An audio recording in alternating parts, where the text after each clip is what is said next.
Hey, what's going on, guys? Limitless is back, and today I am doing a guide on the second boss in the Persona 5 series. This is the Madarame boss. You go through the Museum Palace, and at the end you are going to fight this demented artist known as the Madarame. And his form is going to take that of a painting.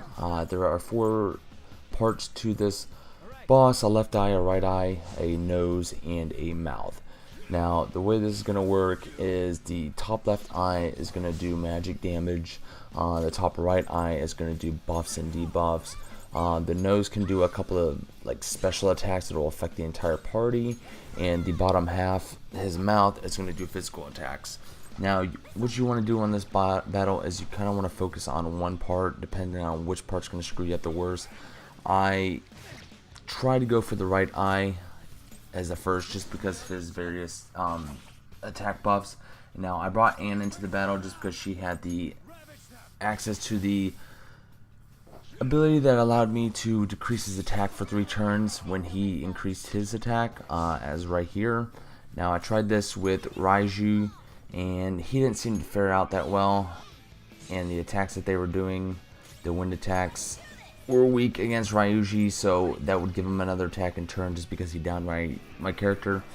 Now, I also, before the battle, put on a wind amulet on my main character, and then with Yusuke, I try to incorporate some of the invasion and accuracy buffs just to improve, the ability to miss and dodge some of his attacks, and I put it on various characters such as Mona and Anne when I really needed them to stay alive the most.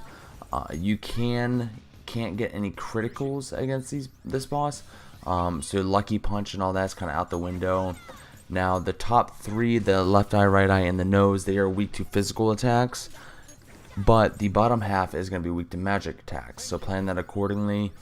Anything physical that you would do to the bottom half, so if you did an attack that caused physical damage to everyone, it actually heals his mouth. So you want to avoid doing that and try to get in as much damage as possible in this first part, just because you're going to end up fighting this form 3 times in a row. After you down the first time, Madarame is going to appear in a weakened form, and this is the time you want to take to buff yourself back up, get any heals in, and try to set yourself up for the next fight against the second part of the portrait. Now, when the portrait re-arises, what's going to happen is you can't just take out one part. You have to take them all out pretty much at the same time. So you want to focus on dealing damage to each part until you get it to there's only 1 or 2 hits left on each part. And from there, that's when you want to go ahead and just do your whole run of attacks just to quickly down him, just so he won't restore his painting parts back, because it's just kind of a pain in the ass and you're kind of going to get nowhere. Now, he does this quick enough to where you only have maybe an attack or 2 to down all the parts of the portrait. And now, in the second form, he's also going to do this black attack, which he's going to use black paint, and it's going to paint over one of your characters, which is going to make him weak to all affinities, any character he chooses. Now, with this said, when he gets any attack on that character, it's going to count as a weak or a down critical for that character, and he's going to be able to keep attacking.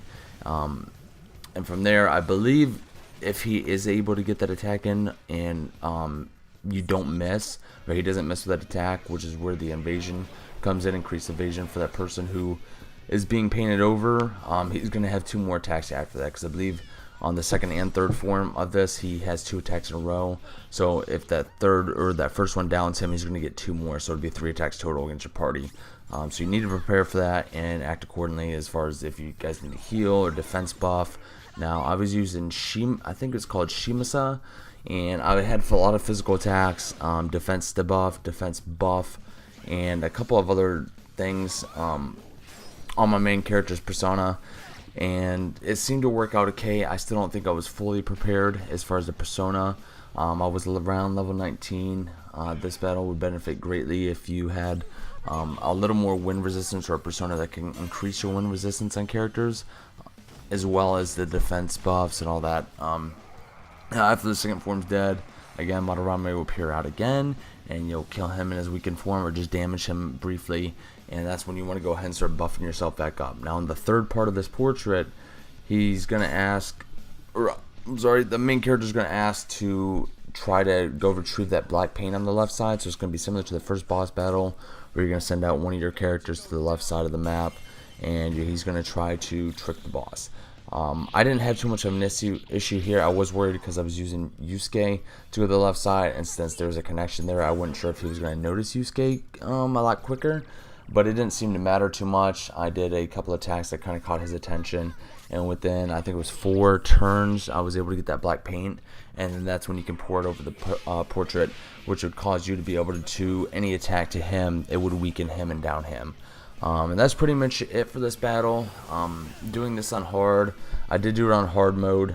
This version wasn't. I did it on normal just to kind of showcase it and go through it quicker. But it was a fun little battle nevertheless, and if you guys have any issues with this, please let me know. Otherwise, you guys enjoyed the video, and I'll see you guys in the next boss battle. Thanks for watching. Bye.